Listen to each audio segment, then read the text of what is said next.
This Week in Richmond is made possible in part by the Virginia Education Association. An investment in teachers today will pay dividends tomorrow. Dignity Memorial. The Dignity Network provides professional and compassionate funeral, memorial, cremation, and cemetery services throughout the Commonwealth of Virginia.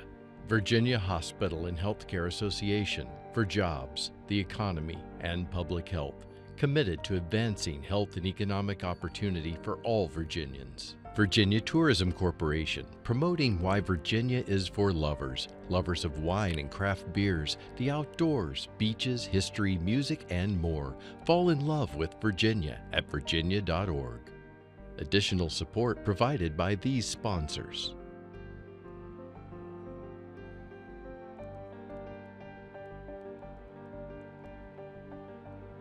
And by the members of Virginia's public television stations. Thank you.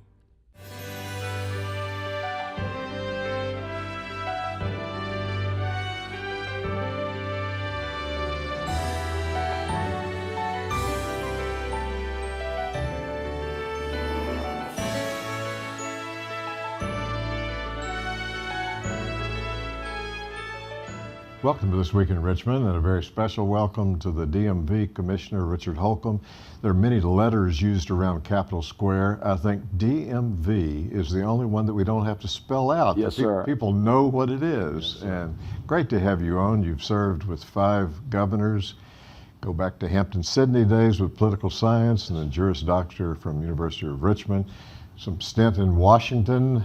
Yes, sir. We won't talk about that today, but also helping with this very special committee, staff to a committee, so one that's very active in these days.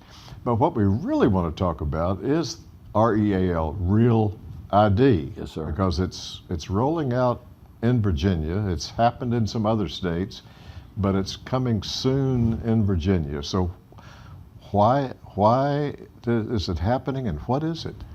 Great question. Just sort of the basics. First of all, it's a federal mandate that was passed by Congress in 2005, really as a reaction to 9/11.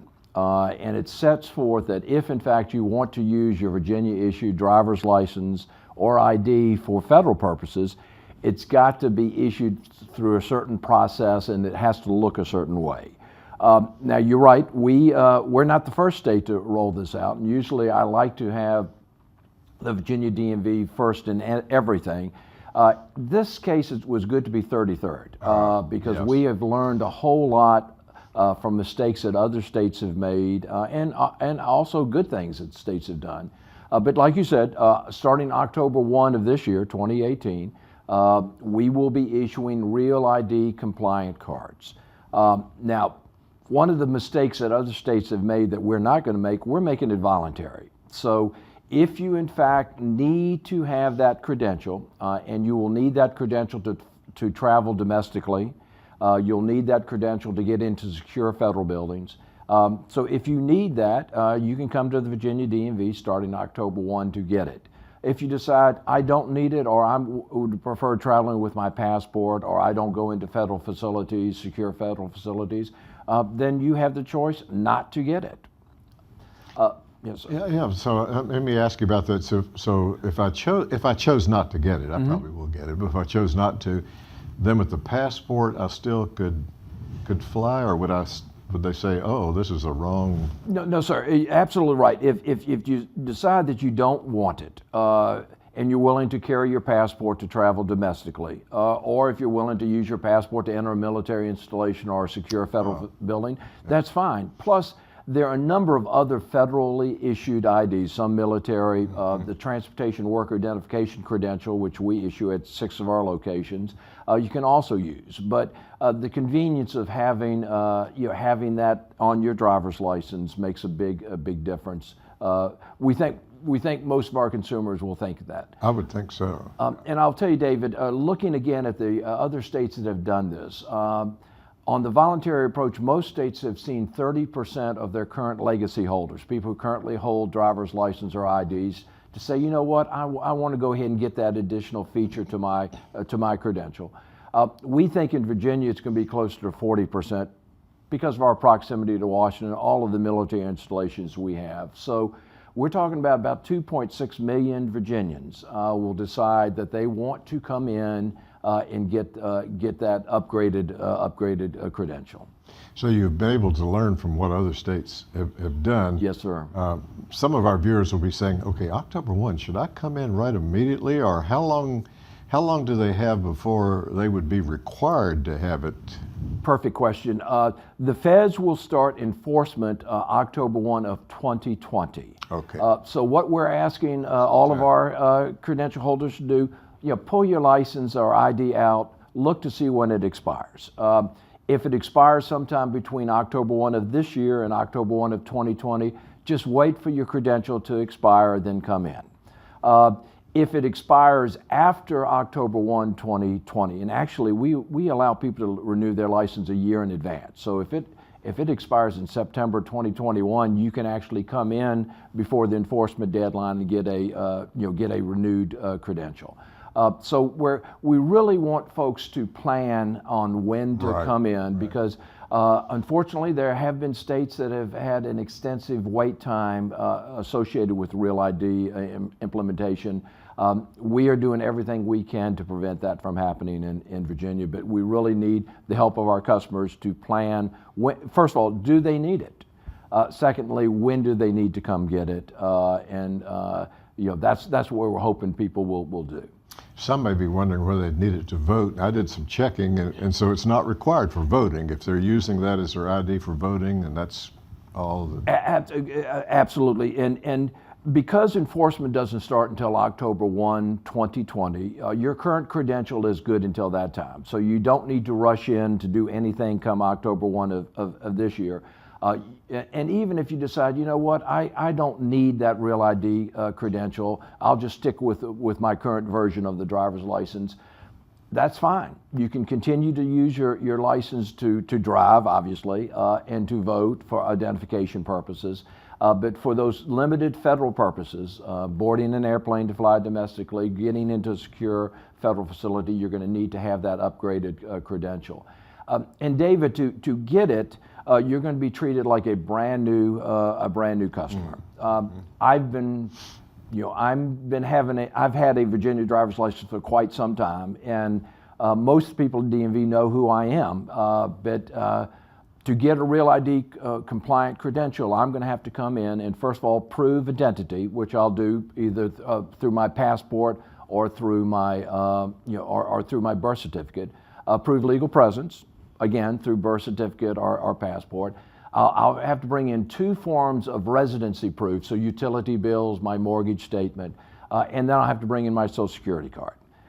Now, if your name is different from what appears on your current passport or your birth certificate, you're going to have to bring in documents to show how you got to your current name. So, marriage certificate, divorce certificate, and I will tell you that's probably the most challenging. But if someone brings in a current U.S. passport that has their name as it currently is, we don't need to see any of those other documents. Oh, so that is, because I was reading about some other states. I read about New York State. Yes, sir.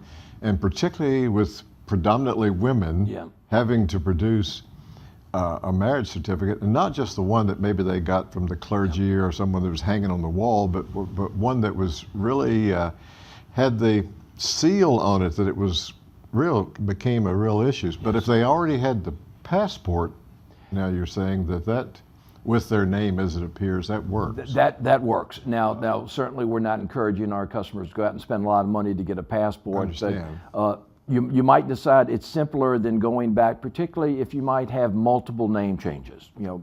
Married, divorced, married, divorced, married. Now, I will tell you, if you're fortunate enough to have been born or married or divorced in Virginia, as you know, we partner with the Division of Vital Records, and we can sell you a copy of your Virginia birth certificate to use for legal presence, a copy of your marriage or divorce certificate to use to prove that name change. So we hope to make things easier for folks. David, I will also tell you that we are a part of a partnership with the Social Security Administration that for certain folks, If you've lost that Social Security card, you can actually go online and request a replacement. Now, I tried to do it myself. Unfortunately, I'm one of these people that have not done a name change and have not lost my Social Security card, so I've never gone into the Social Security Administration to get a replacement. So I'm not going to be able to do it online, but for many Virginians, they will be able to do that. I have experienced things work very quickly at DMV, and I hope that's been the experience of others. Yes, sir. But now to get a real ID, and that's got to be checked out. I'm trying to envision that, and I'm not sure that I'd get it while I'm standing there at the counter or something. You're correct. We've been central issue since 2009, meaning that you do not get your credential handed to you over the counter. It's actually produced down in Danville. And it's mailed within 7 to 10 business days. But what we issue you is a paper temporary that you can use to continue to drive, because we also void your current credential, hand that back to you so you have a picture ID, and then give you the temporary driver's license that you can use. It absolutely is going to be a little longer process because we're going to have to take all those documents, scan them, and store them according to the federal requirements. So the General Assembly was kind enough to give us 40 additional positions, which we have filled. We're also filling about 70 part-time positions. We think the big demand is going to be in the urban crescent, Northern Virginia, Richmond, Tidewater. So we're staffing up. But quite frankly, if you've got a vehicle transaction, do it at home, do it over the internet, do it by mail. We have 54 DMV Selects, which are partnerships primarily with county governments. We would encourage you to take your vehicle transactions there. And all of our locations can be accessed online at dmvnow.com. Also, all of the documents that you need to bring in to prove a real ID are listed online, as well as other federal documents federal credentials that you can use to board an airplane if you choose not to have a real ID credential. What a real ID credential is going to look like, it's going to look exactly like your current driver's license, with the exception at the top right-hand corner, there's going to be a star. It's a white star within a black circle. If you choose not to have a real ID credential, it's going to say federal limits apply. Which again, you can still use that to vote, to drive. It just means when TSA agents see that, they're going to require something else before they allow you to board an airplane. Commissioner Holcomb, we really appreciate your being on This Week in Richmond and explaining this, and we've put your website address up. People can check it out there. And we thank you very much and look forward to seeing this being rolled out. Great. Thank you, David. Appreciate it.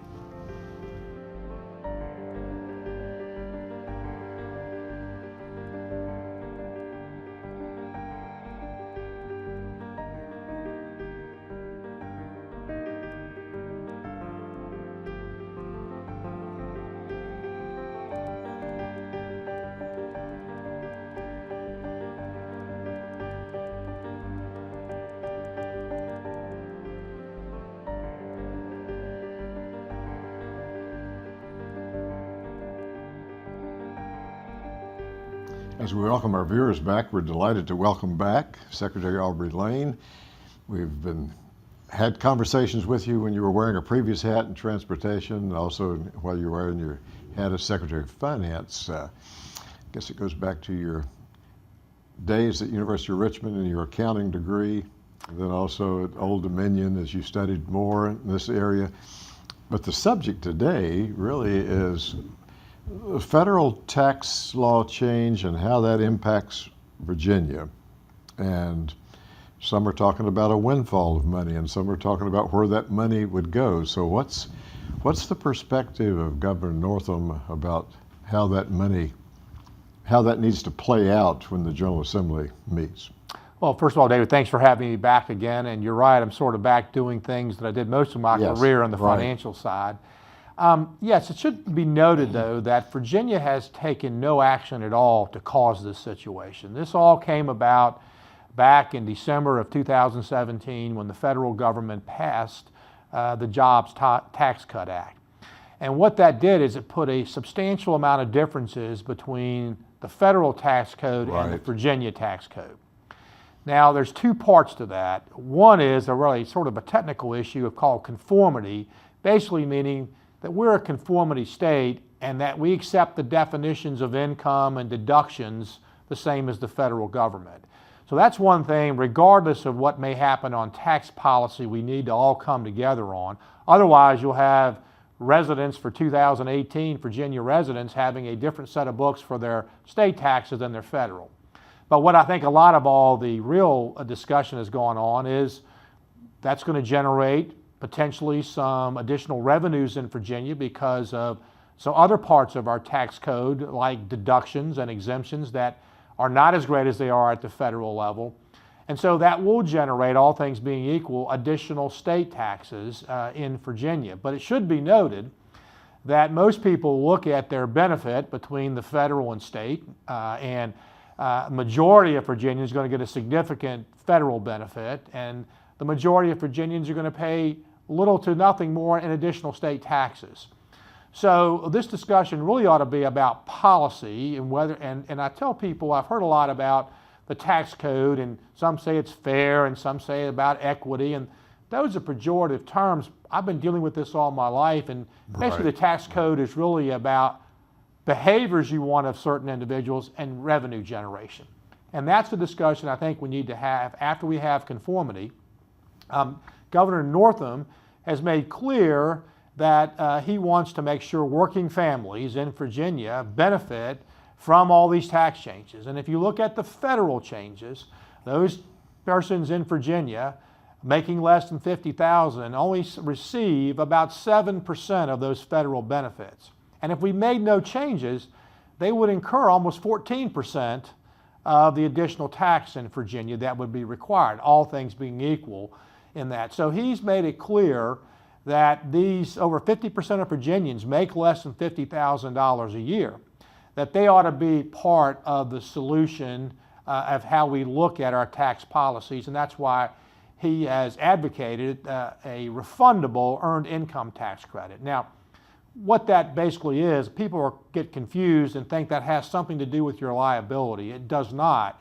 For families making $54,000 or less, depending on their dependents, it's just a simple table of how much you would qualify for that particular credit. At the federal level, Virginia then gives you 20% of that at our state level.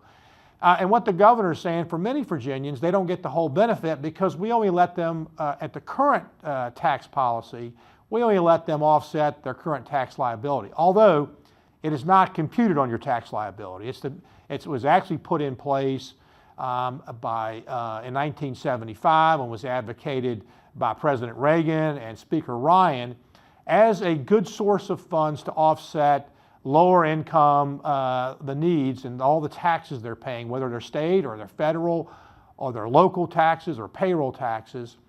And so what Governor Northam wants to do is just make sure they get that whole benefit by making it refundable, meaning that if your tax liability in Virginia for state taxes doesn't use all your credit, we would refund the difference, just like they do at the federal level and just like most of the states in the country that have this allow. So the real issue will be whatever tax policy that comes into play, Governor Northam wants to make sure that 50% of Virginians that make less than $50,000 also benefit from these tax changes.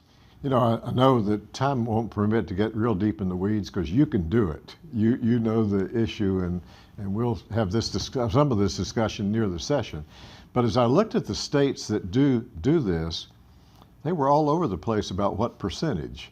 There were about half of them it was more than 20%, half of them it was less. So do you see that as something that may be on the table as you're discussing things moving forward about what the percentage or that 20% that... There's several different ways this could be approached, and certainly Governor Northam has signaled that he's willing to negotiate and to look at different alternatives, just like he did on Medicaid expansion.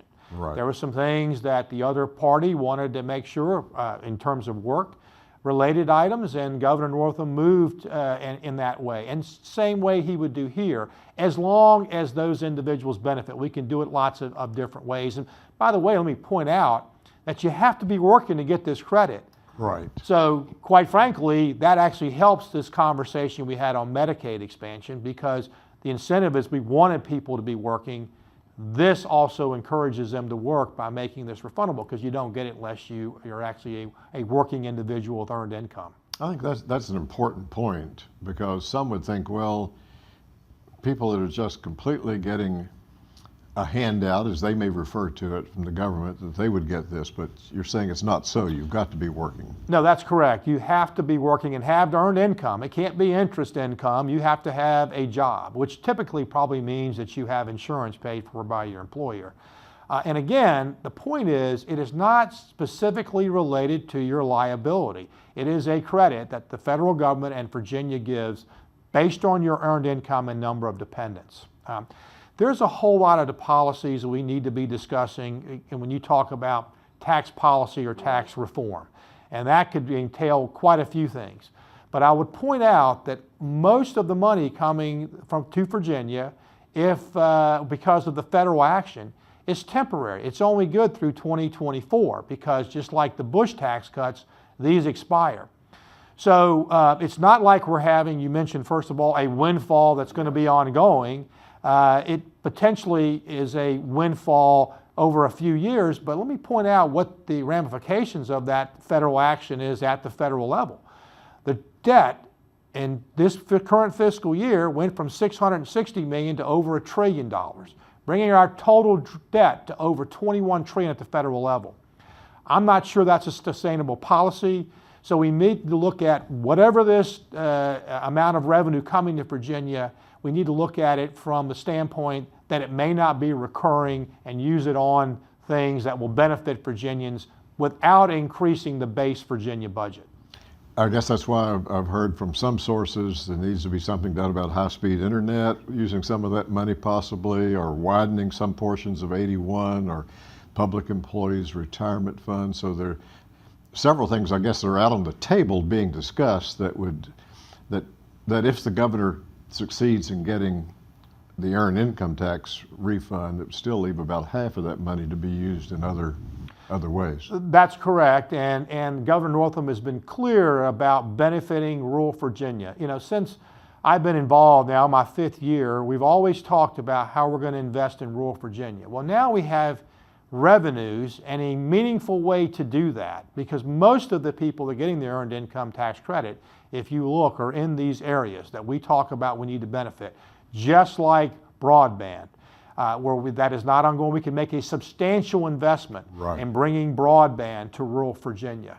You know, I've been to many places around the state where we talk and celebrate new jobs. And some of these jobs, most of them are between $30,000 and $40,000. And so it should make, nobody should be surprised that 50% of Virginians make less than $50,000. That is the middle class in these communities. And these are working middle class that the Governor Northam thinks we should be investing in, not just with the earned income tax credit, but some of these other opportunities that we have heretofore not found the funds to do. So the challenge, as we're now in the month of September and approaching the session in January, is to come to some agreement that will get something before the governor, because what happens if nothing happens? Well, quite frankly, if we can't agree just on conformity, then you're going to have a set of books for your Virginia taxes and a set of books for your federal taxes, because there's some 20 differences between the federal and state level now. So, and a lot of people confuse conformity with tax policy. Conformity just means that we accept the definitions, and people, for income in Virginia is the same as income at the federal level. Same with deductions. The amount of those deductions, or whether you itemize or not, that's a separate part of Virginia law. So we have to come together on conformity, although we're going to have a disaster. And if we do want to change policy, we're sort of late in the year for 2018. So we're somewhat limited, because to get preparers time to change their software and the state tax departments to change, we can either do that through refunds like the earned income tax credit, making it refundable, or other things. And so that's what we need to look at, getting the 2018 filing season certainty, and then have this broader discussion later on about what do we want to do, and maybe what people generally talk about tax reform. Secretary Layne, we appreciate your coming on, and it's almost like a teaser that's out there, but it's not a teaser. It's something critical, something important, and we'll have you back as the discussion moves forward. But thank you for being on This Week in Richmond. Thank you for having me, and it is an important topic, so look forward to coming back. Yes.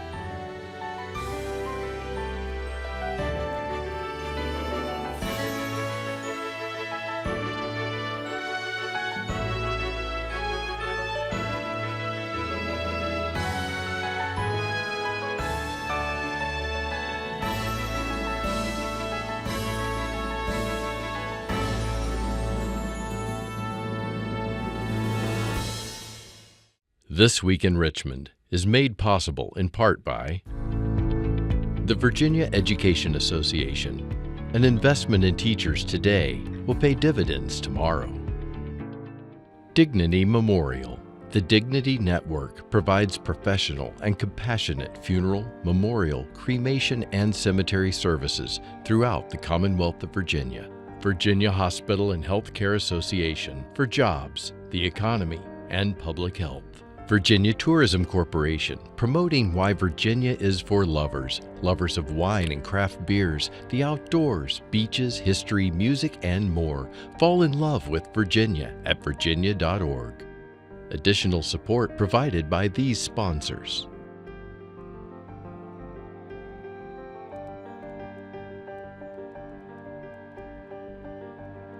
And by the members of Virginia's public television stations. Thank you.